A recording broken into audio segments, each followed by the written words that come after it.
Assalamualaikum pemirsa indahnya Ramadan yang dirahmati Allah. Semua ibadah dalam Islam didesain oleh pembuat syariat sebagai instrumen bagi setiap makhluk agar bisa dekat dengan Sang Khalik. Tujuannya, apapun jenis dan ragam ibadah adalah untuk mendekatkan diri kepada Allah Subhanahu wa Ta'ala.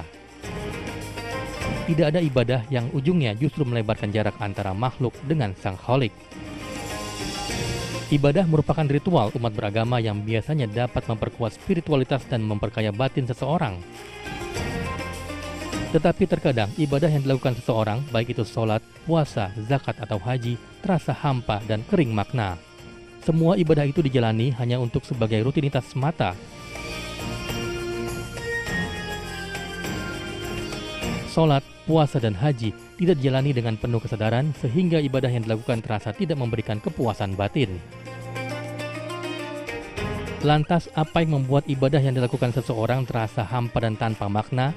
Simak penjelasannya dalam Indahnya Ramadan kali ini. Assalamualaikum warahmatullahi wabarakatuh. Kembali lagi kita bersama di Indahnya Ramadan. Saya Hilbram Dunar bersama dengan guru-guru kita yang sudah hadir di studio. Ada Gus Han, Assalamualaikum Gus. Ustadz Azhari Nasution, Assalamualaikum Ustadz. Waalaikumsalam. Dan Kiai Sumarno Syafi'i, Assalamualaikum Kiai. Waalaikumsalam warahmatullahi wabarakatuh. Dari tayangan tadi kita bisa menyaksikan orang yang beribadah. Iya. Tapi beberapa orang walaupun sudah rajin beribadah, rutin beribadah, tapi masih merasa ada yang kurang. Ada yang kosong di hatinya, ada kehampaan yang sepertinya sulit untuk didapatkan. Nah, ini jadi pertanyaan. Padahal seharusnya ketika kita beribadah, maka hati kita tuh penuh, tenang, damai, nyaman. Tapi itu tidak dirasakan oleh mereka-mereka yang memiliki hati yang tetap kosong walaupun ibadahnya rajin. Saya mulai dari Kiai terlebih dahulu. Kenapa bisa begitu, Kiai? Bismillahirrahmanirrahim. Assalamualaikum warahmatullahi wabarakatuh. Waalaikumsalam. Inilah kehidupan dan inilah bagian daripada gejolak sosial manusia. Terjebak dalam rutinitas ritual itu ada beberapa faktor. Sehingga mengakibatkan ada kehampaan ketika dia beribadah. Yang pertama, karena barangkali karena ketidaktahuan alias kebodohan. Maka dituntut berkali-kali kita sering bahas wa kullu man bi ghairi ilmi ya'mal a'maluhu mardudatun la tuqbal.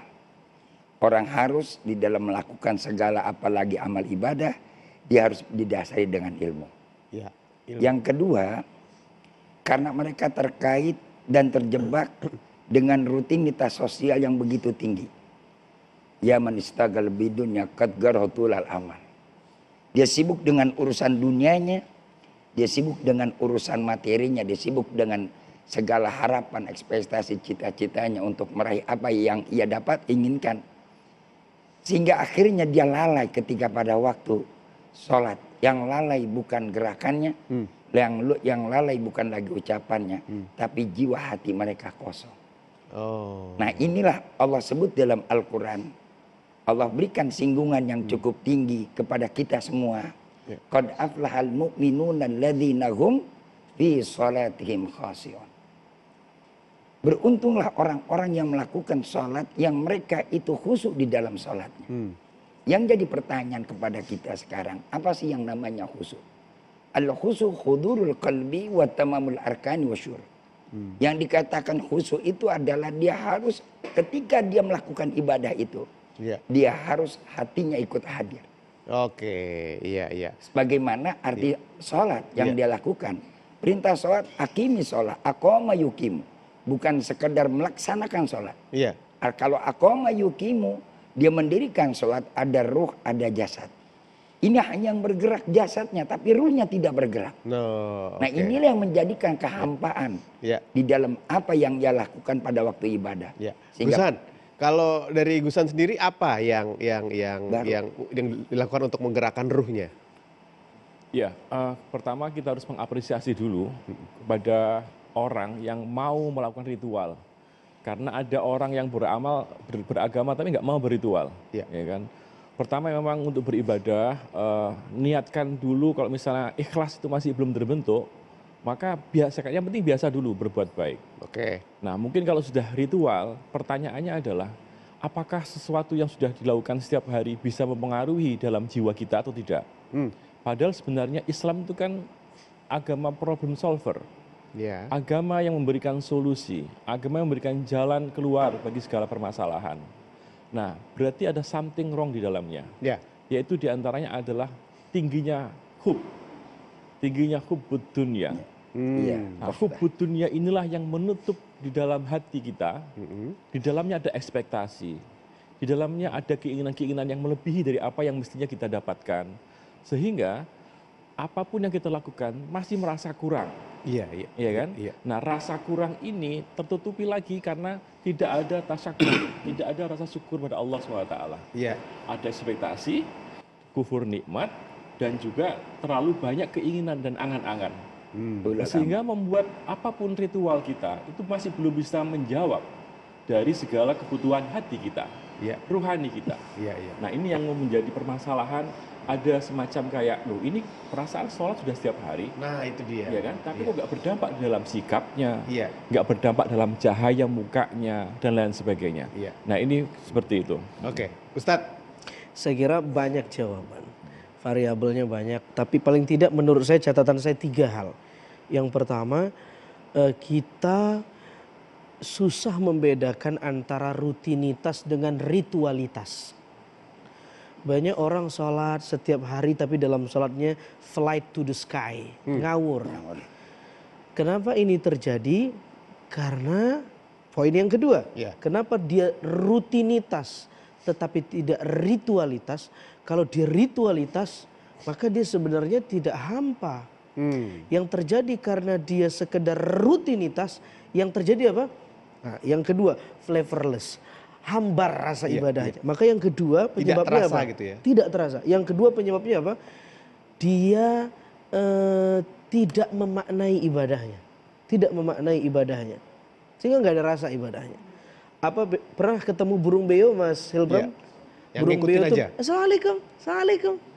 Burung beo punya kecerdasan verbal, Iya. tapi burung beo tidak punya logika verbal. Iya. Coba tanya, apa makna assalamualaikum itu beo? Dia nggak bisa jawab. Iya. Kita sholat Allahu Akbar.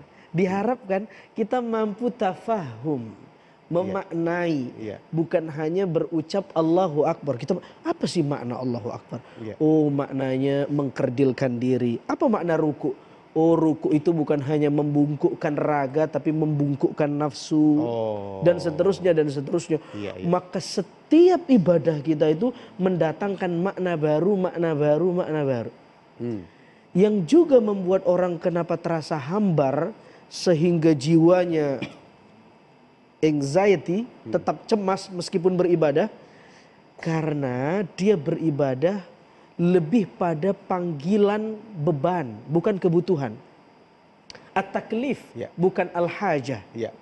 Duties, bukan needs, bukan kebutuhan, tapi beban. Sesuatu yang, aduh, sholat lagi nih, zuhur lagi. Yang terakhir, al-itham. Orang itu galau, kata Nabi, karena dosa. Al-ithmu mahaka fi sadrik. Dosa itu membuat kita gundah gulana. Imam Syafi'i pernah tuh, seperti yang ditanyakan Mas Hilbram. Beliau santri, hafal Quran, tapi galau kok nggak tenang. Beliau tanya ke gurunya. Gurunya bilang, fa'arsyadani ila tarkil ma'asi. Kata Imam Syafi'i, guru saya memberitahu saya bahwa saya harus meninggalkan maksiat. Artinya, sekelas Imam Syafi'i yang galau karena hatinya gundah gulana, hafalannya hilang, hafalan Qurannya hilang, ternyata disuruh gurunya meninggalkan maksiat tadi. Nah, begitu bercampur antara yang halal dan yang haram, kita tetap ibadah tapi maksiat jalan. Idza jitama'al halal wal haram gulibal haram. Kalau yang halal dan haram bercampur, yang menang yang haram. Makanya kita goyang tuh, nggak tenang. Masya Allah. Jadi apa yang diritualkan dalam ibadah itu harus kita pahami, itu harus poinnya kita kenali dulu. Poinnya itu. Dan juga menjauhkan kita dari perbuatan maksiat. Karena kalau bercampur walaupun kita beribadah, yang menang yang maksiat. Oke. Nah, bagaimana nih caranya untuk bisa memahami setiap ritual yang kita lakukan? Dari mulai gerakan, pelafalan, tindakan, sehingga hati terisi. Karena tidak semua orang paham kan, akan kita bahas sebentar lagi. Jadi jangan kemana-mana.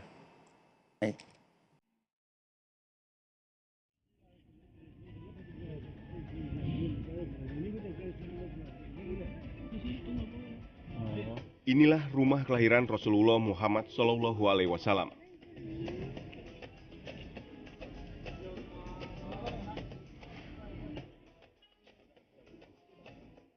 Berdasarkan catatan sejarah, Rasulullah lahir pada tahun 571 Masehi di sebuah bangunan berukuran 10 kali 18 meter yang merupakan rumah kakeknya Abdul Muthalib.